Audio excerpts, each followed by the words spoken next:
Hello, I'm a nostalgia critic. I remember it so you don't have to.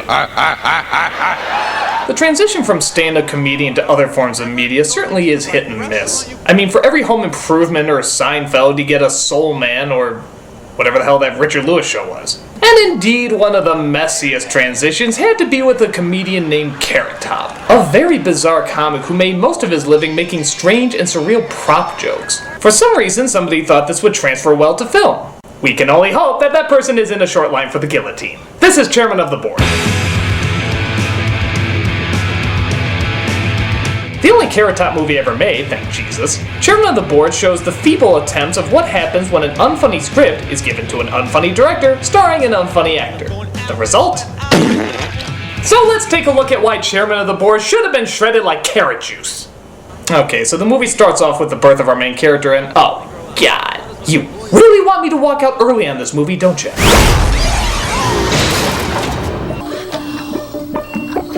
So yeah, if you haven't guessed yet, the movie is pretty much fixed around unfunny cartoon humor. Don't believe me? Here's an unfunny cartoon. This whole opening looks like that mathematics game you played in first grade. You know, the one that tried to entertain you, but by the end you just wanted to eat the fucking screen. We cut to a home that we've seen in God knows how many other films. Actually, I do know too many! As we cut to our main character named Edison, getting up in a way that's also been used a bajillion times. Oh, we see his landlord, played by George Costanza's mom, as it turns out she's throwing Edison and his roommates out for not paying the rent. I want my money now! Yeah, she's using a voice box because they thought they'd get around the fact that they're totally wasting a funny actress. Tell me you did not spend the rent money on another one of your gadgets. This is the surefire winner. It's the pet rock for the 90s. That's what you said about the anatomically correct fanny pack. And let's not forget the glow gunk for night surfing. And let's not forget the handy dandy ketchup helper. And other failed jokes from his stand-up. By the way, if you haven't noticed yet, every other shot in this movie is shot in a wide-angle close-up. Cause that's just how I want to view the face of Weird Al Yankovic's anus here, isn't it? You need to get a job. Like a job? So Edison goes through a bunch of throwaway jokes to try and find a job. He even tries out for Annie. Wow, that joke fails before it even set up. During his search, he comes across an old man whose car is busted. Of course, Edison's invention saved the day.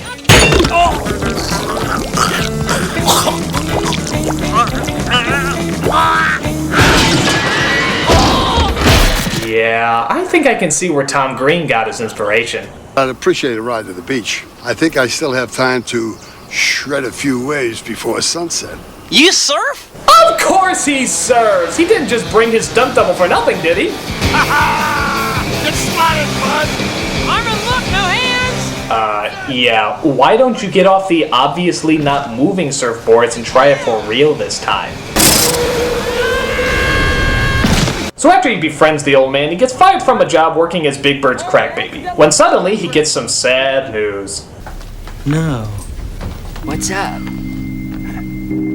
Wow, he must have wanted out of this movie pretty bad. Not that I blame him, I mean 10 minutes of this movie will cause anyone to burn their contract, but still, it's pretty impressive. We then come across our villain, played by Larry Miller. And give him some credit, he is the only guy who's producing a funny line once in a while. Call you later. Bradford, darling. You have my condolences. Hello, Raquel Welch. It's a done deal.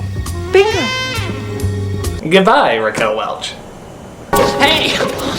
Sorry I'm late. I got everything under control! He makes an ass of himself. Next!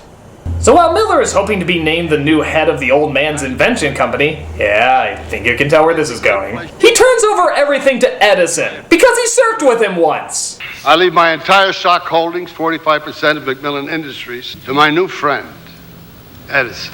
Well, unfortunately, he didn't say Edison's last name, so legally this wouldn't fly. But in the magical world of bullshit land, he becomes the new chairman of the board.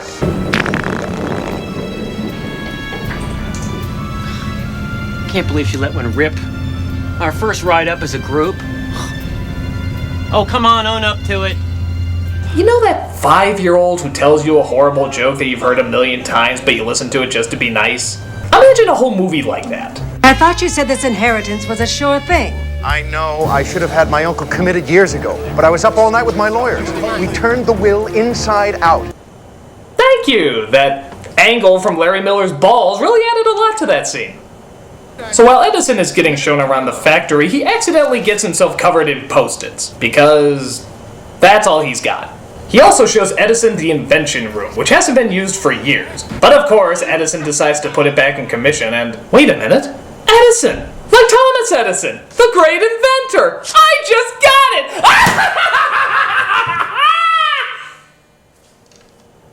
And everybody in the factory couldn't be happier. That is, except for the fact that their pay was cut to make up for all the inventions causing them to strike. Cannot give you all a raise right now, I'm sorry. But can give you something better, huh? A stake in the company. I'm now making every Wednesday afternoon Luau Wednesday! Ah yes, the most easily led staff in all of history. You know, the answer to everything isn't simply a beach party. This isn't Saved by the Bell. Oh, he's really a great guy, isn't he? Either that or certifiably insane. And yet you're still gonna be his girlfriend at the end. Slut. So Larry Miller has a diabolical plan to trick Edison into running the company into the ground by having him make terrible business decisions. So yes, chairman of the board is officially ripping off the Flintstones movie. They couldn't even find a good movie to rip off, they just went to the lowest form of creative scum they could find at the time.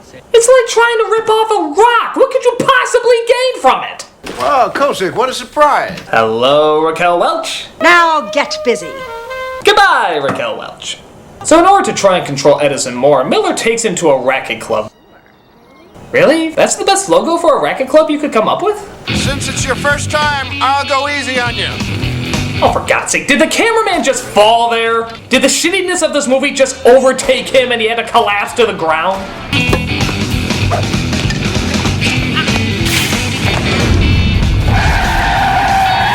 Yeah, we got it. He sucks at tennis. Please move forward. That's very impressive. You know, Edison, being the leader of a major corporation is about more than playing video games or settling a strike. Your invention idea. What about it? Yeah, he's gonna drink the water. They're just stretching it out. Please move forward. You have to feel the balls, caress them, instead of whacking them. And think of your racket as an extension of yourself. For the love of butter, these jokes are too predictable! I mean, you could just replace the dialogue with... Dick joke, dick joke, dick joke, dick joke, dick joke, dick joke, dick joke. Penis. Please move forward! So while they continue to figure out how to make the movie funny, Edison finds he really starts to hit it up with the cute blonde who also works there, named Natalie. Wanna grab some lunch? Oh no, I can't. Look into my eyes, Natalie. All you're thinking about right now is having lunch with me, Edison, your new buddy. Look back into my eyes, Natalie. Please try to make it semi-realistic that I find you funny. All right. All right! So of course he hits her up for a date as they go to a history museum to eat lunch as a Native American and a cowboy. What makes you think I know? So they go around and look at all the other inventors from the past because, being an inventor, he obviously knows nothing about other inventors. Well, actually, it's to demonstrate static electricity. Watch what happens when you put your hands on it. Go ahead. Wow, you can do that effect without even putting your hand on it. Cool. So Edison finally comes across his most brilliant invention, a TV dinner that actually is a TV as well. Hi, I'm Chef Edison, and when I'm away from home, I still like to catch some of my favorite TV shows. That's why I always bring one of my Chef Edison TV dinners wherever I go. With flavors like, Mavis and broccoli, NYPD Blue, berry pie, and mashed potatoes. There's no reason to be a couch potato at home. You know, I'm just gonna start working on the apology from the filmmakers. Now, you can be one Dear anywhere. film viewers, we are extremely sorry for the film we have given you. We should have known better and will remember next time to treat you like you have a brain. Sorry, sorry, sorry, sorry. Sorry. So again, just like the Flintstones movie, Edison becomes rich and starts to act like a jackass to all his friends. But it turns out his stock starts to plummet when somebody reveals that they got radiation poisoning from one of his TV dinners. This of course results in his fortune being totally destroyed. The man was glowing like a jack-o'-lantern, Edison. How do you explain that? I don't know, but I promise you it's gonna blow over. Your ignorance is no longer charming. His ignorance was never charming. I think it's time to elect a new chairman. So now Miller is put in charge of the company as he plans to sell it for a whopping big sum of money. No. Got evicted. No, tell me this isn't happening. My surfboard. Dinosaur. They even took the Gallagher DVDs I was stealing from. But Edison makes an amazing discovery. That guy in the video, it turns out, didn't have radiation poisoning. It was just a special kind of makeup the whole time. What? Why didn't somebody just do a test on him? No doctors check to see if he really had it? No official diagnosis? Or... oh well, who cares? Man desperate for jokes coming through! Why are they dressed as crash test dummies, you might ask? Cheese.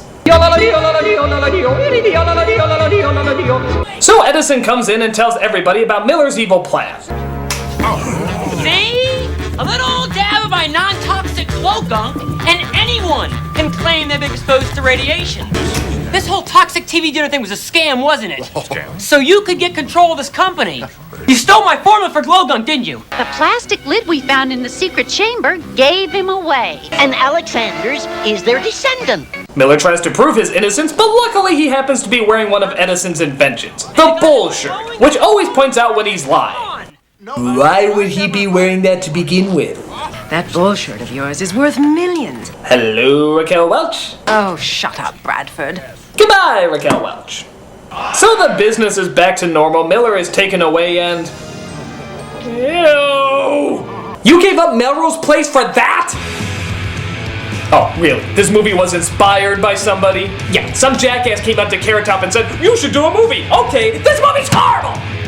It's a shame because I think Carrot Top can actually be funny. I mean, I've seen him at a few Comedy Central roasts and even Reno 911, and he wasn't half bad. But by God is he annoying here. He's like Yahoo Serious if he was shitted out by a donkey. The jokes are lame, the cinematography's weird, sometimes you'll get a funny line from Larry Miller, but that's far from saving the movie. It's horribly written, horribly acted, horribly directed, it's just horrible. It's just proof that if a stand-up comedian wants to do a comedic spin-off, they have to put a lot more effort into it than this. I'm the Nostalgia Critic, and if you'll excuse me, I'm off to star in my own comedic spin-off, Critic and Trout! It's the bigger love of the family.